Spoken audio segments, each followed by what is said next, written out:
जम्मू कश्मीर में सुरक्षा व्यवस्था को और चौकस कर दिया गया है। एजेंसियों ने गणतंत्र दिवस के मौके पर आतंकी हमले की आशंका जाहिर की है, जिसके चलते कश्मीर से लेकर पठानकोट तक सुरक्षा बलों को तैनात कर दिया गया है। सुरक्षा बल आतंकवादियों के मंसूबों को नाकाम करने के लिए पूरी तरह सतर्क हैं। संदिग्ध गतिविधियों पर नजर रखने के लिए पठानकोट जम्मू राष्ट्रीय राजमार्ग पर जवानों को तैनात किया गया है।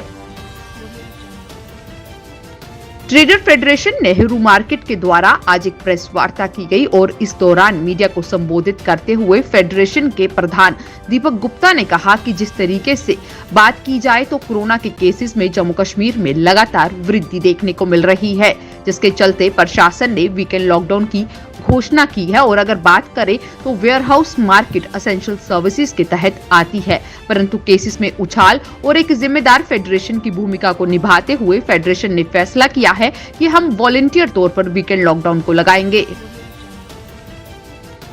जम्मू कश्मीर कॉन्ट्रैक्टर्स एसोसिएशन ने आज जम्मू के प्रेस क्लब में एक प्रेस वार्ता की और इस दौरान इनके कहना था कि 2 दिन पहले कश्मीर में भी कॉन्ट्रैक्टर्स के द्वारा प्रेस को संबोधित किया गया था, क्योंकि सरकार के द्वारा अगर बात की जाए तो रुके हुए प्रोजेक्ट्स के टेंडर निकाले गए थे, जिसमें साफ लिखा था कि फंड्स उपलब्ध हैं, परंतु काम होने के बाद पैसों के लिए कॉन्ट्रैक्टर्स को सरकार की तरफ से कोई भी जिम्मेदारी देखने को नहीं मिल रही है। परंतु आज की तारीख की अगर बात करें तो तकरीबन 200 से लेकर 250 करोड़ की लायबिलिटी है सिर्फ जम्मू डिवीजन की, जिसको लेकर कॉन्ट्रैक्टर्स कई बार गुहार लगा चुके हैं और अब उपराज्यपाल से उम्मीद है कि वो जल्द ही फंड्स को रिलीज करवाएंगे, क्योंकि कॉन्ट्रैक्टर्स को काफी दिक्कतों का सामना करना पड़ रहा है। बिजली बिल भरने के लिए उपभोक्ताओं को अब बैंकों की कतारों में खड़ा न होना पड़े, इसके लिए Jammu power distribution corporation limited ने विशेष अभियान शुरू किया है।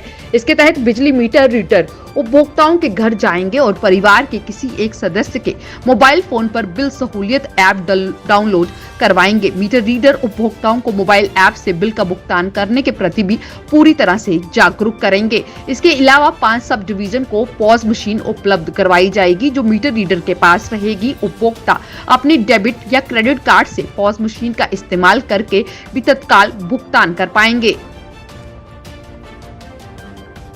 केंद्र शासित प्रदेश लद्दाख में 10 दिनों में कोरोना संक्रमण के मामलों में 3 गुना से अधिक वृद्धि हुई है। लद्दाख में इस समय कोरोना से पॉजिटिव होने वाले का दर 19% है। क्षेत्र में 164 नए मामले सामने आने के बाद इस समय इलाज करवा रहे संक्रमितों की संख्या बढ़कर 965 तक पहुंच गई है। लद्दाख के लेह एवं करगिल जिलों में 9 जनवरी को कुल संक्रमितों की मरीजों की संख्या 281 थी। गांधरबल जिला के कंगन के रायल गांव क्षेत्र में बिजली की खराब व्यवस्था के कारण लोगों को काफी मुश्किलों का सामना करना पड़ रहा है। बिजली के खंभे एवं तारों को बदलने की ओर से विभाग ने कोई भी ध्यान नहीं दिया है। गांव में रहने वाली आबादी चिंतित है, क्योंकि कमजोर बुनियादी ढांचा मानव जीवन और पशुधन के लिए भी खतरा है। ग्रामीणों का कहना है कि विभाग को बार बार गुहार लगाने के बाद भी समस्या को दूर करने के लिए कोई ध्यान नहीं दिया जा रहा है। इस संबंधित में इन्होंने विभाग से अपील की है, लेकिन सब बेकार नजर आया है और अब इन्होंने डीसी गांधरबल के सामने ये अपनी अपील रखी है और मांग की है कि जल्द ही इसका कोई समाधान निकाला जाए। जम्मू म्युनिसिपल कॉर्पोरेशन के मेयर चंद्रमोहन गुप्ता और बाकी कार्यकर्ताओं के द्वारा आज त्रिकुटा नगर स्थित बीजेपी कार्यालय में जनता दरबार का आयोजन किया गया और लोगों की समस्याओं को सुना गया। इस दौरान मेयर का कहना था कि केंद्र की सरकार का प्रयास है कि हर गरीब की मदद की जाए, जिसके चलते हर बुधवार को जनता दरबार का आयोजन किया जाता है और साथ ही कोरोना के प्रोटोकॉल का भी खासा ख्याल रखा जा रहा है।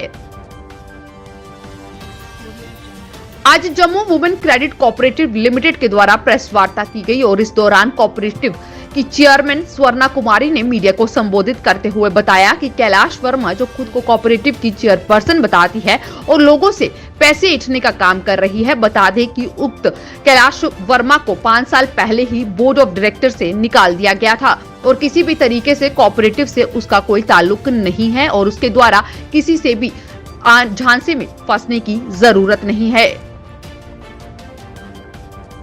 आज वार्ड नंबर 4 में करीब 12 लाख की लागत से डेवलपमेंट कार्यों की शुरुआत करवाई गई है। बता दें कि इस मौके पर वार्ड की कॉर्पोरेटर सुनीता कोल के अलावा अन्य लोग भी मौजूद थे और कहा गया कि जल्द ही वार्ड के अन्य रुके हुए कार्यों को भी शुरू करवाया जाएगा ताकि लोगों को किसी भी तरीके से कोई परेशानी पेश न आए। जनरल सेक्रेटरी बीजेपी ओबीसी मोर्चा राजकुमार तरखान के जम्मू म्युनिसिपल कॉर्पोरेशन के हेल्थ एंड सैनिटाइजेशन चेयरमैन बनने पर आज बीजेपी स्टेट मोर्चा की तरफ से उन्हें सम्मानित किया गया और इस मौके पर जम्मू म्युनिसिपल कॉर्पोरेशन के चंद्रमोहन गुप्ता भी मौजूद थे। उनकी तरफ से ये कहा गया कि उम्मीद है कि वे अपने कार्यभार को अच्छे से निभाएंगे और साथ ही साथ लोगों की मदद भी करेंगे।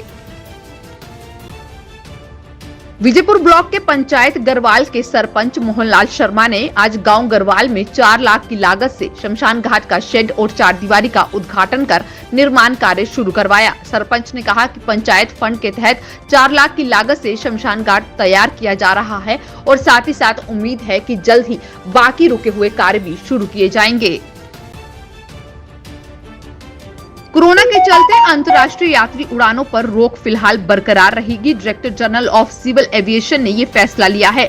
डीजीसीए ने देश और दुनिया में बढ़ते कोरोना के मामलों को देखते हुए अंतर्राष्ट्रीय उड़ानों पर रोक को 28 फरवरी तक बढ़ा दिया है।